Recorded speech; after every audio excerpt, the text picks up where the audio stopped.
नमस्कार मित्रहो, मी ऋषिकेश मीरा मुगुळकर आणि पुनश्च आपणा सर्वांचं स्वागत करत आहे आपल्या या लाडक्या यूट्यूब चॅनलवर, ज्याचं नाव आहे bio with Rishi sir. Last लेक्चरमध्ये आपण concentration of urine counter current mechanism पाहिलं. त्याच्यानंतर आपल्याला आता बघायचं, आपण सगळ्याच गोष्टी पाहिल्या. एक्सक्रिटरी सिस्टीमचे ऑर्गन्स पाहिले, ते ऑर्गन इन डिटेलमध्ये पाहिले, त्याचे सब पार्ट्स पाहिले, स्ट्रक्चरल आणि फंक्शनल युनिट आहे आपल्या किडनीचं, ज्याला आपण नेफ्रॉन म्हटलेलं आहे. ते नेफ्रॉनचे टाईप्स पाहिले, नेफ्रॉनचे वेगवेगळे पार्ट्स पाहिले. परंतु हे जे किडनीची फंक्शनिंग आहे हे रेग्युलेट कोण करत आहे?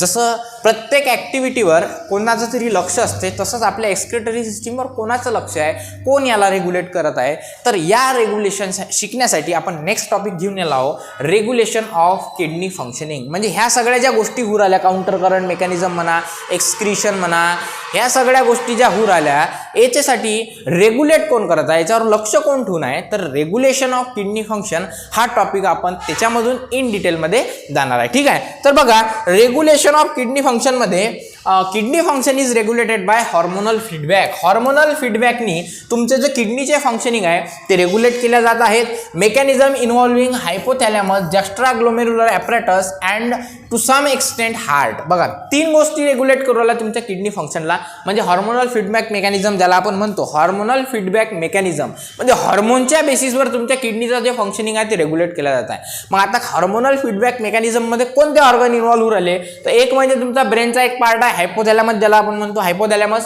दुसरा आहे जस्ट्रामेडुलर ॲपरेटस आणि तिसरा इन सम एक्सटेंट म्हणजे काही प्रमाणात तुमचा हार्ट सुद्धा काय करू राहिला, किडनीचं फंक्शनिंग रेग्युलेट करण्यासाठी हेल्प करू राहिला. ठीक आहे, बघा, सर्वात पहिला पार्ट आहे हायपोथॅलॅमस. ठीक आहे, just give me 1 minute. Hypothalamus,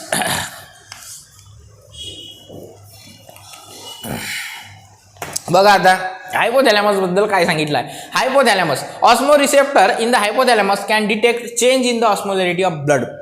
म्हणजे ब्लडची जे ऑस्मोलॅरिटी आहे, किती असते ब्लडची ऑस्मोलॅरिटी?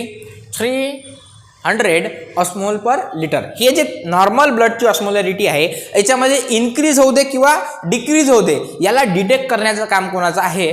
तर हायपोथॅलॅमसचं. ठीक आहे, ऑस्मो रिसेप्टर जे प्रेझेंट असतात, ऑस्मो रिसेप्टर म्हणजे जे ब्लडची किंवा फ्लुइडची ऑस्मोलॅरिटी रिसीव्ह करण्याचं काम करते, की किती आहे चेक करण्याचं काम करते, हे ऑस्मो रिसेप्टरचं काम आहे. म्हणजे हायपोथॅलॅमसमध्ये जे ऑस्मो रिसेप्टर प्रेझेंट असतात हे ते डिटेक्ट करू शकतात osmolarity of the blood. If there is a excessive loss of fluid from the body, जर बॉडीमधून एक्स्ट्रा लॉस झाला फ्लुइडचा, either due to the haemorrhage, sweating, diarrhoea etcetera, म्हणजे हिमोरेज किंवा डायरिया किंवा जास्त स्वेटनिंग जर झाली, याच्यामुळे जर लॉस झाला वॉटरमधला, और there is a increase osmolarity of blood, then osmoreceptor are ॲक्टिव्हेटेड.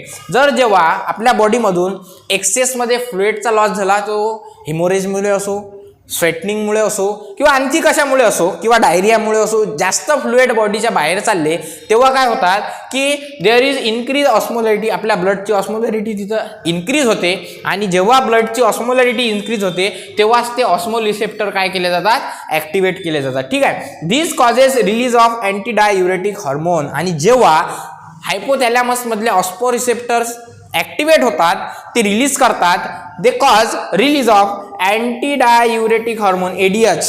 Last लेक्चर्समध्येच पाहिलं आपण ADH, ज्याला आपण अँटी डाययुरेटिक हॉर्मोन म्हटलेलं आहे. आणि ADHला व्हॅसोप्रेसिन असं सुद्धा म्हणतात. ही गोष्ट लक्षात ठेवायची. ADH इज अँटी डाययुरेटिक हार्मोन आणि अँटी डाययुरेटिक हार्मोन म्हणजेच व्हॅसोप्रेसिन. लक्षात येऊ राहिलं? ADH, अँटी डाययुरेटिक हार्मोन आणि व्हॅसोप्रेसिन, तिन्ही गोष्टी एकच आहेत. ठीक आहे, आता हे काय करू राहिले की जसे तुमचे ऑस्मो रिसेप्टर ॲक्टिव्ह झाले, त्यानं ADHचं म्हणजे व्हॅसोप्रेसिनचं म्हणजेच अँटी डाययुरेटिक हॉर्मोनचं सिक्रेशन चालू केलं from posterior pituitary gland and that is neurohypophysis. म्हणजे पोस्टेरियर पिट्युटरी ग्लँडमधून रिलीज होऊ राहिला तुमचा ADH. कशामुळे? जर ऑस्मोलॅरिटी इन्क्रीज झाली ब्लडमधली, हायपोथॅलॅमसमध्ये जे ऑस्मो रिसेप्टर प्रेझेंट असतात ते ॲक्टिव्ह होतात. ते ॲक्टिव्ह झाल्यामुळे काय होऊ राहिलं की ADHचं सिक्रेशन केलं जात आहे पोस्टेरियर पिट्युटरी ग्लँडमधून. ठीक आहे, त्याच्यानंतर बघा, दिस हार्मोन ॲक्ट्स ऑन DCT. आता जो रिलीज झालेला आहे तुमचा ADH, ज्याला व्हॅसोप्रेसिन तुम्ही म्हटलं, हा कोणावर ॲक्ट करते? DCT आणि कलेक्टिंग डक्टवर. Increase its permeability for reabsorption of water, म्हणजे वॉटर जास्त लॉस होऊ नये म्हणून हा काय करेल, तुमचा DCT आणि कलेक्टिंग डक्टवर परमिएबिलिटी इन्क्रीज करेल वॉटरची, ज्याच्यामुळे मॅक्झिमम वॉटर तिथं रिॲब्झॉर्ब केलं पाहिजे. This lead to reduction of urine volume. आणि याच्यामुळे जे व्हॉल्यूम आपलं बॉडीच्या बाहेर इन्क्रीज होऊ राहिलं, जास्त प्रमाणात बॉडीच्या बाहेर युरिन चालली होती याच्यामध्ये कुठेतरी रिडक्शन केला जाईल. Retention of more water in the body and more excretion of salts, म्हणजे बॉडीमध्ये जास्तीत जास्त रिटेनेशन केलं जाईल, रिअब्झॉर्प्शन केलं जाईल वॉटरचं आणि सॉल्ट जे आहेत ते एक्सक्रीट आउट केले जातील. वेन ब्लड ऑस्मोलॅरिटी बिकम नॉर्मल, आता जेव्हा ब्लड व्हॉल्यूम आणि ब्लडची जी ऑस्मोलॅरिटी आहे ती नॉर्मल बनेल, मॅक्झिमम वॉटर रिअब्झॉर्ब केल्यानंतर ब्लडची ऑस्मोलॅरिटी परत काय होणार आहे, नॉर्मल होणार आहे. जेव्हा ते ब्लडची ऑस्मोलॅरिटी नॉर्मल होईल the activity of osmo receptor is reduce, म्हणजे जे ऑस्मो रिसेप्टर ॲक्टिव्ह झाले होते हे डिॲक्टिव्ह होतील, कारण की काय की वापस ब्लडची ऑस्मोलॅरिटी काय झाली, मेंटेन झाली. दिस डिक्रीजेस एडीएस सिक्रेशन, आणि जेव्हा तुमचे ऑस्मो रिसेप्टर्स डिॲक्टिवेटेड होण्यास सुरुवात होतात तेव्हा ते एडीएसचं सिक्रेशन सुद्धा रिड्यूस करायला सुरुवात करतात. ADS acts as a vasoconstrictor, ADS काय व्हॅसोकॉन्स्ट्रिक्टर म्हणून ऍक्ट करते and hence increase blood pressure which causes increase GFR, आणि ज्याच्यामुळे ब्लड प्रेशर इन्क्रीज होते आणि ब्लड प्रेशर इन्क्रीज झालं की तुमचा ग्लोमेरुलर फिल्ट्रेशन रेट सुद्धा इन्क्रीज होतो.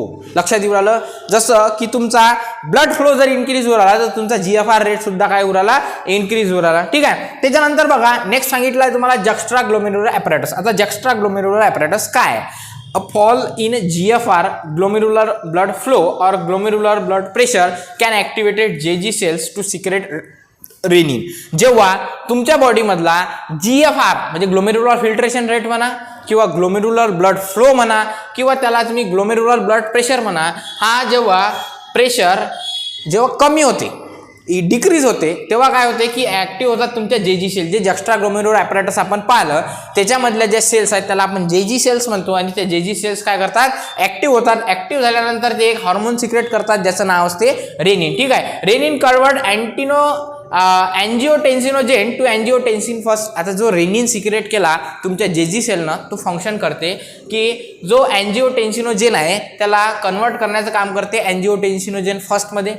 Angiotensin first is further converted into angiotensin second by angiotensin converting enzyme.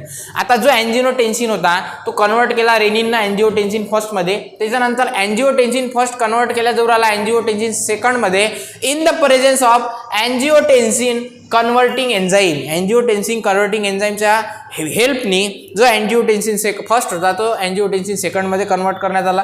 अँजिओटेन्सिन second is a powerful vasoconstrictor and has increases glomerular blood pressure. जो angiotensin second होता आपला त्याची activity काय तर बघा, अँजिओटेन्सिन सेकंड काय पॉवरफुल व्हॅसोकॉन्स्ट्रिक्टर आहे. व्हॅसोकॉन्स्ट्रिक्टर आहे म्हणजे ब्लड व्हेसलला कॉन्ट्रॅक्ट करण्याचं काम करेल तो व्हॅसोकॉन्स्ट्रिक्टर. ठीक आहे. पॉवरफुल व्हॅसोकॉन्स्ट्रिक्टर असल्यामुळे हा काय करेल की ग्लोमेरुलर ब्लड प्रेशर जे आहे त्याला इन्क्रीज करण्याचं काम करेल, आणि जर ग्लोमेरुलर ब्लड प्रेशर इन्क्रीज झालं तर ऑब्विसली तुमचा ग्लोमेरुलर फिल्ट्रेशन रेट जो आहे तो सुद्धा इन्क्रीज होईल. ठीक आहे.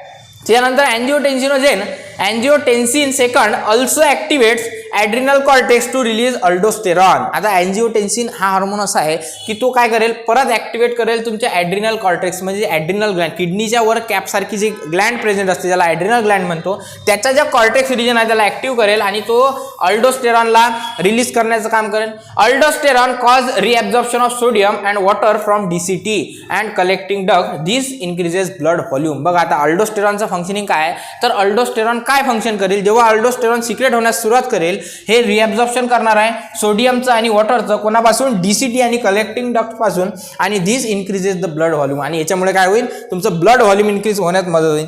दिस also leads to increase in the blood pressure and GFR, आणि याच्याचमुळे तुमचं ब्लड प्रेशर आणि तुमचा ग्लोमेरुलर फिल्ट्रेशन रेट सुद्धा इन्क्रीज होईल. This complex mechanism is known as renin angiotensin mechanism or renin angiotensin aldosterone system. बघा, आणि याच मेकॅनिझमला जे आपण मेकॅनिझम आता पाहिलं यालाच आपण रेनिन अँजिओटेन्सिन मेकॅनिझम म्हणतो किंवा त्यालाच आपण rennin angiotensin aldosterone system RAAS असं सुद्धा म्हणतो. ठीक आहे. RAAS म्हणजे रेनिन अँजिओटेन्सिन अल्डोस्टेरॉन सिस्टीम. लक्षात येऊ राहिलं.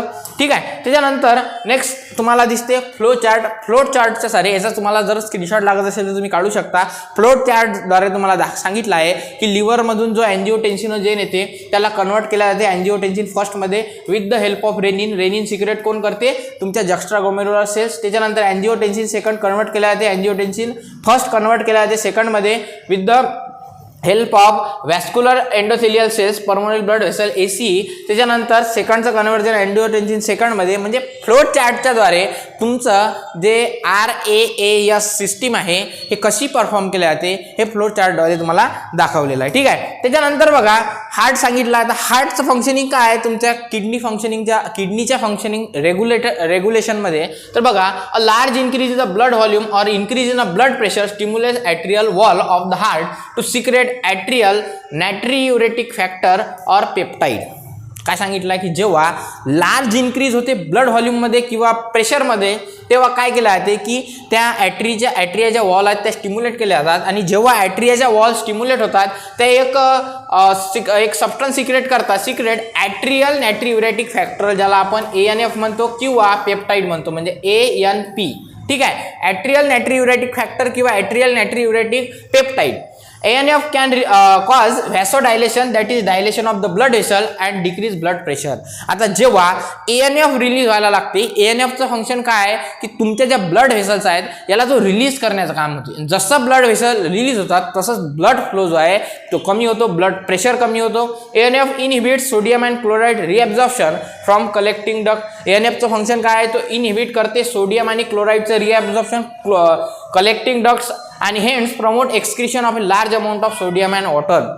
आणि तो प्रमोट करते एक्सक्रिशनसाठी कोणाच्या तर सोडियम आणि वॉटरच्या. ANF also inhibit release of रेनिनचा जो रिलीज आहे त्याला सुद्धा इनहिबिशन करण्याचं काम करते. Reduces aldosterone and ADS release 2 म्हणजे जे तिन्ही हॉर्मोन रिलीज होऊन राहिले त्याचा डिक्रीज करण्याचं काम कोण करू राहिलं ANF काय अँटी नायट्रियुरेटिक फॅक्टर किंवा अँटी नायट्रियुरेटिक पेप्टाइड. ठीक आहे. Condition of excretion of sodium in urine is called as natriuresis म्हणजे ज्या कंडिशनला तुमचं सोडियम एक्सक्रिशन केलं जाते युरिनमध्ये त्याच प्रोसेसला आपण नायट्रियुरेसिस म्हणत आहे. ANF is antagonistic to the RAAS. ANS हा तुमच्या RAASला अँटीगोनिस्टिक असते आणि ॲक्ट करते रेनिन अँजिओटेन्सिन मेकॅनिझम चेक करण्यासाठी. जसं अँजिओटेन्सिन मेकॅनिझम चेक करायचं आहे तर आपण ANF द्वारे त्याला चेक करू शकतो. ठीक आहे. This is all about the RAAS system. ठीक आहे. या लेक्चरमध्ये आपण मॅक्झिमम जो किडनीचे जे फंक्शनिंग आहे हे रेग्युलेट करण्याचं काम कोण करते त्याच्यामध्ये कोणतं मेकॅनिझम वर्क करू आलं यामध्ये आपण डिटेल व्ह्यू आज पाहिलेला आहे. याच्यानंतरच्या लेक्चरमध्ये आपण समोरचा पार्ट पाहू या एक्सक्रिशन आणि ऑस्मोरेग्युलेशन चॅप्टरचा. तोपर्यंत काही अडचण असेल तर आपल्या कमेंट सेक्शन ओपन आहे त्यामध्ये तुम्ही कमेंट करू शकता किंवा अजूनपर्यंत जर तुम्ही आपल्या चॅनलला सबस्क्राईब केलं नसेल तर लवकरात लवकर सबस्क्राईब करा. काळजी घ्या, अभ्यास करा. जय हिंद, जय महाराष्ट्र.